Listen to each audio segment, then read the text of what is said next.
Greg, we have been speaking about the murder of Charlie Kirk for a week or more, and we've also been speaking about how do we bridge divides, how do we ratchet down the heat. And I was able to read an article in the Washington Times by Utah Speaker Mike Schultz about that very thing, and he is kind enough to join us on our show today. That's wonderful, and I read it too. It's a really, I don't know how he got hooked up with the Washington Times, but it got national attention, and it's really a very, very well written and thought out article. I like it. Welcome, Mr. Speaker. Thanks for joining us today. Greg and Holly, thank you. It's an honor to be with you guys today, and I appreciate you bringing this up and having the conversation. Will you just start by telling our listeners some of what you said in there? It really was a powerful article. Yeah, absolutely. So, first off, I think, our hearts and thoughts, first and foremost go to Charlie Kirk's family, his beautiful wife and kids and his close friends. I can't imagine, what they're going through.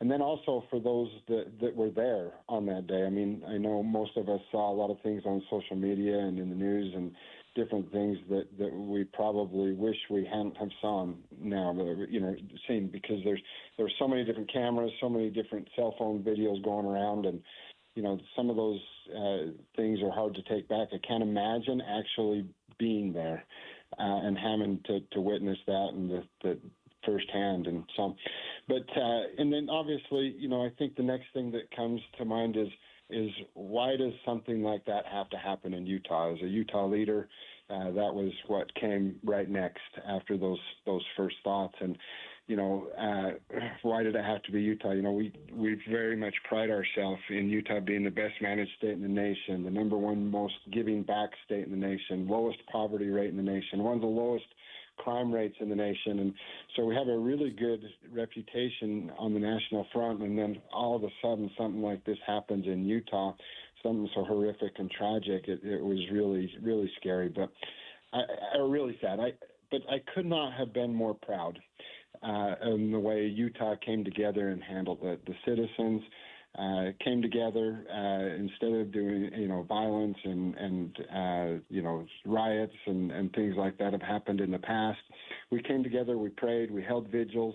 Governor Cox did a phenomenal job leading the state on the national and world stage, and our law enforcement, I just could not be more proud. And I think going through that, I hope that we use this as a learning lesson, the adversities and the challenges we face in our life. If we learn from them and we embrace it, it makes us stronger and better. And so I hope this little bit of unity that we feel right now, that we're able to take on it and build upon it and learn from it and use it as a learning experience. Mike, I have to say you hit a chord, because when this first occurred, I thought the exact same thing. Why did it have to be Utah? And I know that almost seems a little selfish. Like this happens somewhere else. This is not Utah. Yeah. And the governor hit on that Friday, and he said, I hoped why did it have to be Utah? And well, let's just hope that it wasn't a Utahn. Let's hope that there was something else. But it was Utah, and it was a Utahn, and we did come together. I mean, it's been interesting, hasn't it? And I think your article goes through this really well.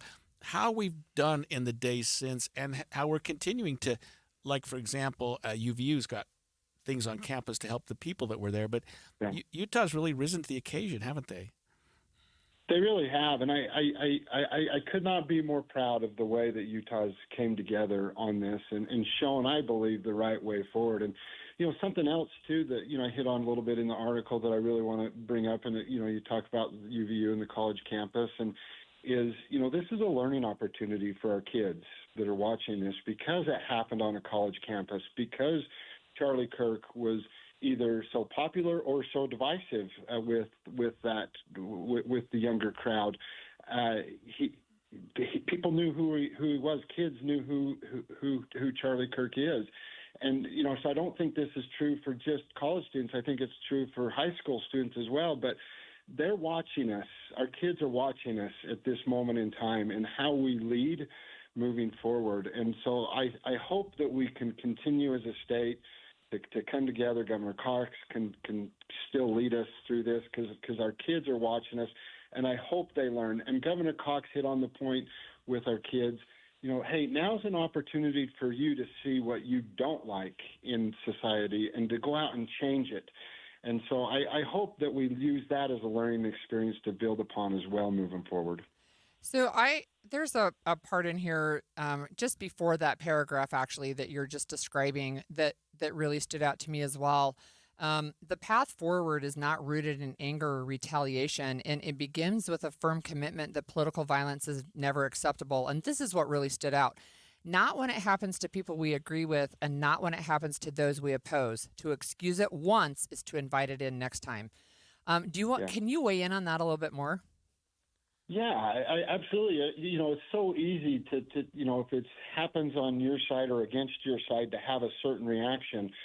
But really, that type of violence, none of us should condemn, regardless of what side you're on. It really should not matter. And if we don't lead out on this and we don't show it that way, and again, I want to come back to, like, I have so many of my Democrat colleagues that sincerely reached out to me and were very sorrowful for what had happened, and I couldn't have appreciated that more. And so, and there's another line that I put in there too, that if we don't take and use this the right way, and we use this to create divides, then we've lost twice. And that just and it furthers and deepens those divides, then we've lost twice. But if we can find a way to look at both sides, regardless of what side you're on this issue, and say, look, I would have felt the same way if it would have been somebody on the more liberal side, as I feel on the more conservative side. And because either side, it is wrong. We need to have the conversations. We need to have tough conversations. But let's take that out at the ballot box. Let's vote. Let's get engaged. Let's have those conversations and not resort to violence. It's sad also, Mike, that this fell on the heels of a double police shooting up in Box Elder County, where I think Utah rose to the occasion on that as well. But we had that occur. We had this horrible shooting at UVU occur, and at the same time, our kids, our young people, not just college age, but even younger than that, are going back to school. What would be your message to young people right now who are thinking, what is this world that I'm about to enter into? Yeah. What am I looking forward to? Yeah, that's a really good question. And on top of that, a few months before that, it happened in Minnesota with the political shootings in Minnesota as well. So there's a lot of, not just the stuff in Utah, but the Minnesota. And I think the thing that I would come back to on this is again, it's kind of where the Governor Cox said, like, you guys have a moment in time to change, to help be part of the solution moving forward.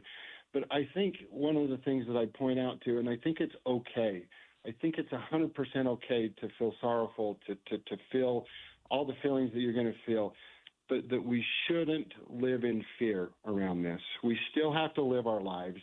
Yes, we want to be thoughtful. We need to be careful in the way we move forward, but we shouldn't live in fear, and we shouldn't let fear make the decisions.